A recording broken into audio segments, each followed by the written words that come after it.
এসব কি কথা শুনছি মা? কালকে নাকি বিয়ে? আচ্ছা এইসব কথার কোনো মানে আছে নাকি? মানে এটা তো উচ্ছেদের বিয়ে হয়ে গেল। এছাড়া কোনো উপায় ছিল না রে। কিন্তু উপায় ছিল না কেন? সার্থক পৌঁছে গেছে জমিনহাটায় ওই শোলক বলে মেয়েটার সঙ্গে দোল খেলবে বলে। ভাবতে পারছিস কোথায় পৌঁছেছে?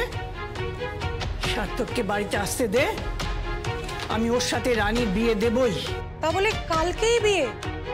আরে বাবা, একটা মিনিমাম প্রিপারেশনেরও তো প্রয়োজন আছে নাকি? কোনো প্রিপারেশনের প্রয়োজন নেই, কোনো প্রয়োজন নেই।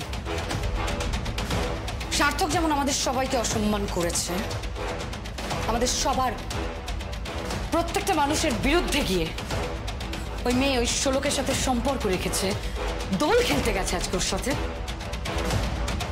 এর প্রায়শ্চিত্ত তোকেই করতে হবে। করতে তো হবেই, কারণ যেমন বাপ তার তো তেমন ছেলে। জানি না তুই যে কি দেখে ওকে পছন্দ করেছিলি। মা প্লিজ,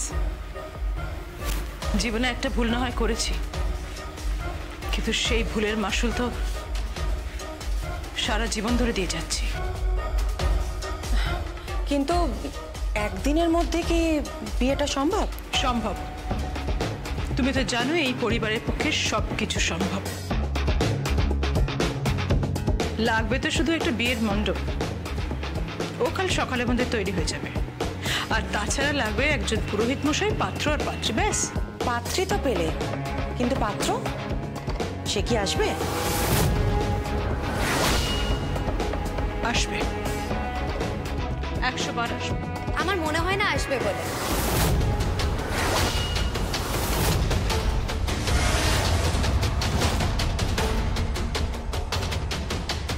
কোয়েল, হ্যাঁ, আর এলেও আমার কি মনে হয় জানো, তোমাদের সব ভাবনা ওলটপালট করে দেবে। কি বলতে চাইছো তুমি? বলতে এটাই চাইছি, এখনো সময় আছে, তোমরা বোঝো দাদা ভাই ওই মেয়েটিকে ভালোবাসে। হেলবিতীয় ভালোবাসা, একজন মজুরের সঙ্গে ভালোবাসা হচ্ছে।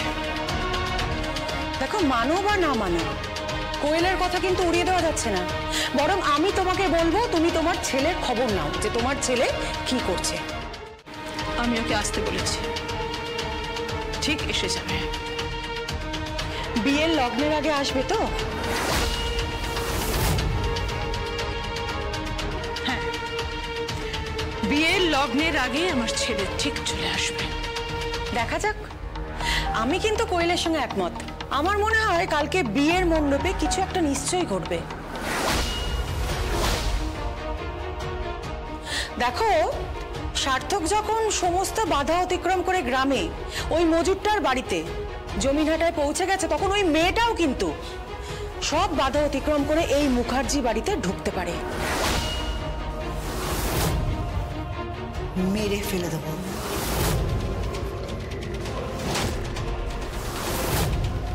এখানেই মেরে ফেলে দেবো। কোনো বিয়ে হবে না ওই জমিনহাটার শোলক বলে মেয়েটার শ্রাদ্ধ বাসর হয়ে যাবে।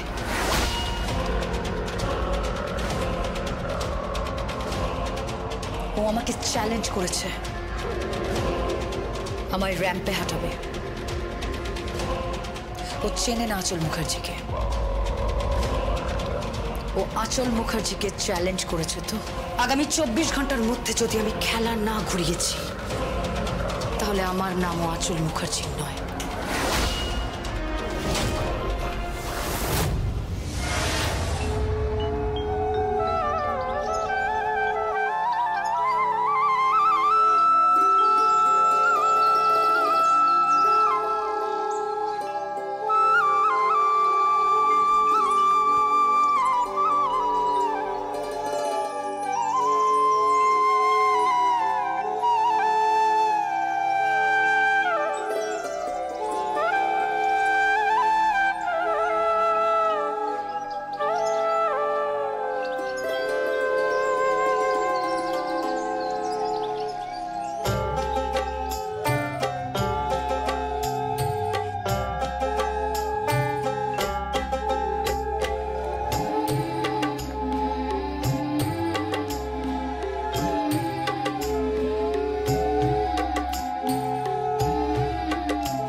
গিয়া সখী কুঞ্জ সাজাও গিয়া কুঞ্জ সাজাও গিয়া সখী কুঞ্জ সাজাও গিয়া মধুর লগন আইলো খুশিতে মাতিল গিয়া কুঞ্জ সাজাও গিয়া সখী কুঞ্জ সাজাও গিয়া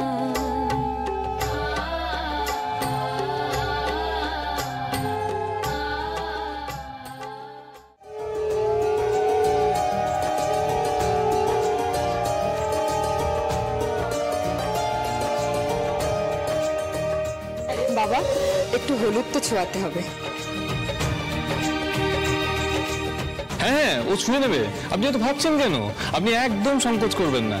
আরে বাবা, আজকে ও পাত্র, আর পাত্রে গায়ে হলুদ না হলে মেয়ের গায়ে হলুদ হবে কি করে? আরে সার্থক, গায়ে হলুদটা মেখে নে, না হলে ষোলকের গায়ে হলুদ হবে কি করে?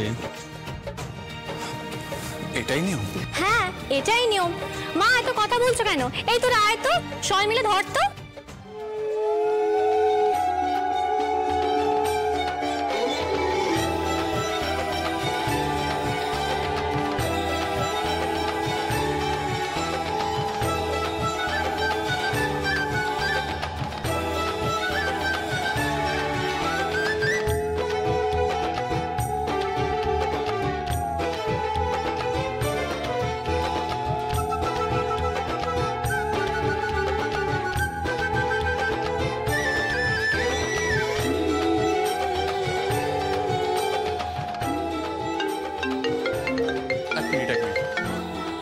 একটা ফোন আসছে। হ্যালো, কোথায় তুমি? আমি জমিনহাটাতে। এখনো? কি আশ্চর্য, তুমি এখনো ওখানে রয়েছো? জানো বাড়িতে বিয়ের আয়োজন হয়েছে, সাজু সাজু রব, অলরেডি গেস্টরা আসতে শুরু করে দিয়েছেন। তুমি কেন বুঝতে পারছো না? রানীর বাড়িতে গায়ে হলুদ শুরু হয়ে গেছে। আমি যদি বরের গায়ে লাগানো হলুদ না পাঠাই, ওদের গায়ে হলুদের অনুষ্ঠানটা শেষ হবে কি করে? মা মা আমার যেতে যেতে তো সন্ধে হয়ে যাবে। তুমি তো জানো আমাকে কতটা ড্রাইভ করতে হবে। আমি এতটা তাড়াতাড়ি কি করে যাব? তাহলে গায়ে হলুদ? আপাতত ওর গায়ে হলুদটা করি না, অসুবিধা কি? আমি তোমার কথার মানেটা ঠিক বুঝলাম না। মা কি করে বোঝাই তোমাকে? তুমি ছাড়ো তো, তুমি ওসব বুঝবে না। এসব হলুদ টলুদ ছাড়ো, আমি ঠিক সময় পৌঁছে যাব। কথা দিচ্ছ? হ্যাঁ, আমি কথা দিচ্ছি। না, তাহলে কিন্তু তোমাকে গোধূলির মধ্যে এখানে এসে পৌঁছতে হবে। 7টার পরে কিন্তু লগ্ন শুরু হয়ে যাচ্ছে। তুমি একদম ভাববে না মা, আমি ঠিক পৌঁছে যাব। সার্থক, সত্যি কথা দিচ্ছ তো? হ্যাঁ, কথা দিচ্ছি। Thank you. এক মিনিট।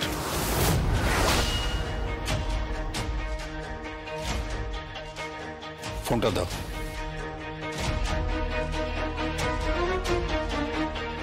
হ্যালো সার্থক, তুই কি বলছিস? তুই আসছিস এ বাড়িতে? আরে আমি তো ভেবেছিলাম একেবারে ষোলোকে নিয়ে এ বাড়িতে আসবি। হ্যাঁ, কি বলছে কি ও? হ্যাঁ, ঠিক তাই বাবা। তুমি তোমার মুখ বন্ধ রাখো, কাউকে কিচ্ছু বলো না। আমার এখানে গায়ে হলুদ চলছে। আচ্ছা চুপ করে আছে কেন? মানে ও গায়ে হলুদের অনুষ্ঠানে কেন উপস্থিত হলো না সেটা জিজ্ঞেস করতে পারলো? মা, ওর আসতে সময় লাগবে, সন্ধে হয়ে যাবে, তাই জন্য বলেছে গায়ে হলুদে এমনি করে নিতে। এই আমার কি অলক্ষণী কথা? একটা তো আচার অনুষ্ঠান বলে ব্যাপার আছে নাকি? পাজির ব্যাপারটা তো মানতে হবে। এই নিয়ম কানুন না মানলে পুরুত মশাই তো পরে বলবেন। কেউ কিছু বলবে না, কেউ কিচ্ছু বলবে না। তোমার ছেলে যখন সন্ধ্যাবেলা আসবে বলেছে, তখন অফকোর্স আসবে।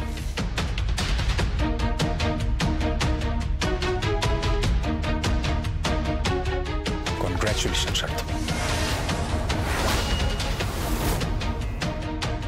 কনগ্রাচুলেশনস। ও হঠাৎ কনগ্রাচুলেট করলো কেন? জানি না মা, কিন্তু ও তো বিয়ের বিপক্ষে ছিল, তাহলে কংগ্রেচুলেট করছে কেন? এত কিছু ভেবে তো লাভ নেই মম। তোমার ছেলে যখন আসছে ব্যাস এটাই যথেষ্ট। শুধু ও এলেই ওকে ধরে বেঁধে রানীর সাথে বিয়েটা দিয়ে দেওয়া হবে। God bless you my son, God bless you. Thank you বাবা। আমি জানি বাবা, ওখানে পৌঁছানোর পর খুব বড় কেওস হবে, শোলককে নিয়ে খুব বড় ঝামেলা হবে, কিন্তু শোলকের কোনো অসম্মান আমি হতে দেব না। তুমি এত চিন্তা কেন করছো বৎস? আমি তো আছি এখানে, নাকি ভাবই। বাবা তুমিও? यस, কথায় আছে না, बाप का बेटा सिपाही का घोड़ा, कुछ नहीं तो थोड़ा थोड़ा। हाँ? ओके।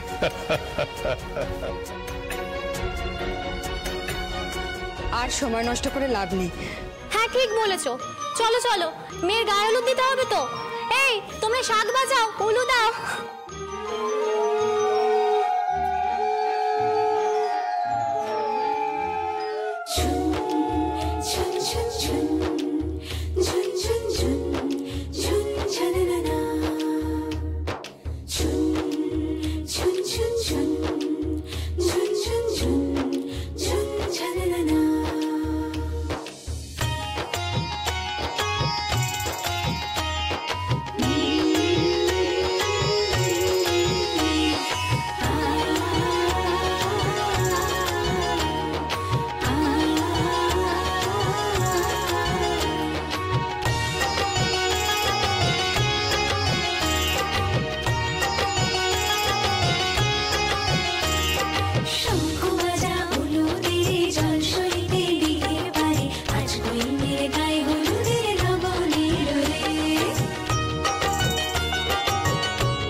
কি কাণ্ড বলো তোমার, ছেলের গায়ে হলুদ ঠেকানো হলো না, অথচ মেয়ের গায়ে হলুদ হয়ে গেল।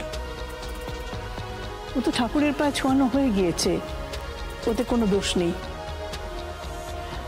তোমরা এখন হলুদটা সুসম্পন্ন করো, যাও।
ড্যাড, ড্যাডি,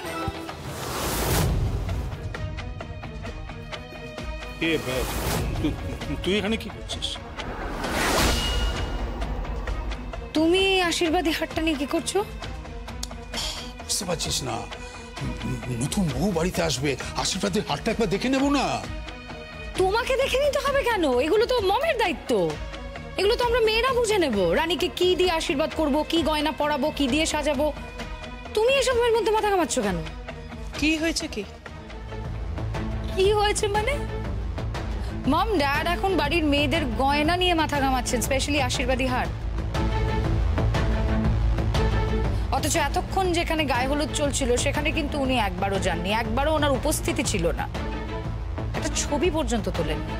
আহা, এত ব্যস্ত কেন হচ্ছে আমি তো বুঝতে পারছি না। পাত্রীর গায়ে হলুদ হয়ে গেছে ঠাকুরের পায়ে শুয়ে, কিন্তু ঠাকুরের মনের যে কি ইচ্ছে সেটা কি আমরা কেউ জানি?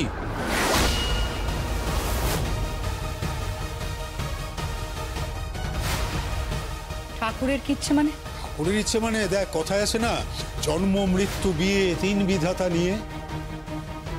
কি ম্যাডাম প্রিয়দর্শিনী এবং আমার সুযোগ্যা কন্যা আঁচল দেবী, সবার কিন্তু নীলাশ হয় না।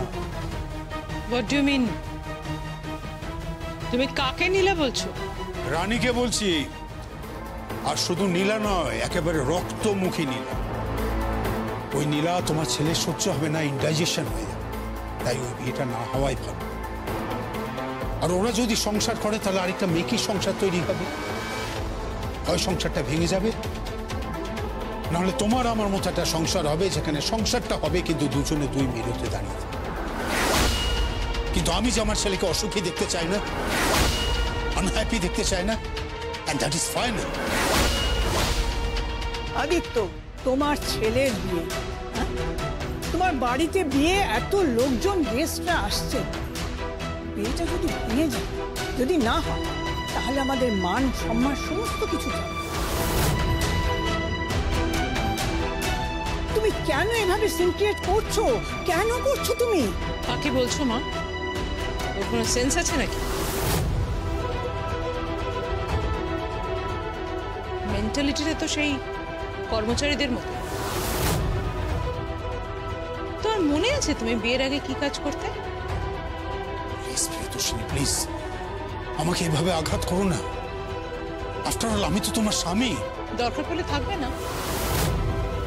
প্রিয়দর্শিনী, মম, মম কি বলছোটা কি তুমি? মম, তুমি চুপ করো। এই লোকটার ঔদ্ধত্য দেখে আমি অবাক হয়ে যাই। কি আছে তোমার জীবনে? কি করেছো তুমি? বলো না, সারা জীবনে কি করেছো তুমি? আমি করছি। আমি তোমাকে ভালোবেসেছি আর তাই তোমাকে এই পরিবারে নিয়ে এসেছি। হ্যাঁ, তুমি নিয়ে এসেছো আমাকে, এই পরিবারে নিয়ে এসেছো এবং এই পরিবারে ঘর জামাই বানিয়েছো, একটা সোনার খাঁচায় পুষে রেখেছো তুমি আমাকে। দুবেলা অপমান করেছো, যা তা বলেছো। আমি কোথাও যেতে পারিনি, কেন জানো? কারণ আমি একজন পিতা বলে। আর ডিভোর্স যদি আমি তোমাকে দিয়ে দিতাম, আমি জানি যে তুমি এত পাওয়ারফুল, তোমার এত টাকা রয়েছে যে তুমি তোমার সন্তানদেরকে অনায়াসে তোমার দিকে নিয়ে নিতে। ইয়েস, আসল তোমার মতো আছে, সার্থক কখনো তোমার মতো। আর বাকি রইল বাড়ির বিয়ে। বাড়ির গেটে নতুন বউ এসে দিল, কিন্তু কে দাঁড়াবে? রানী নাকি অন্য কে? That's $1 billion question. I did. দাঁড়াবে তো রানী, তুমি আটকাতে পারবে না। এক্স্যাক্টলি, রানী এসে দাঁড়াবে, তোমার আটকাবার ক্ষমতা নেই। আর রানীর সঙ্গেই সার্থকের বিয়ে। আমি দরজায় দাঁড়িয়ে রানীকেই বরণ করব।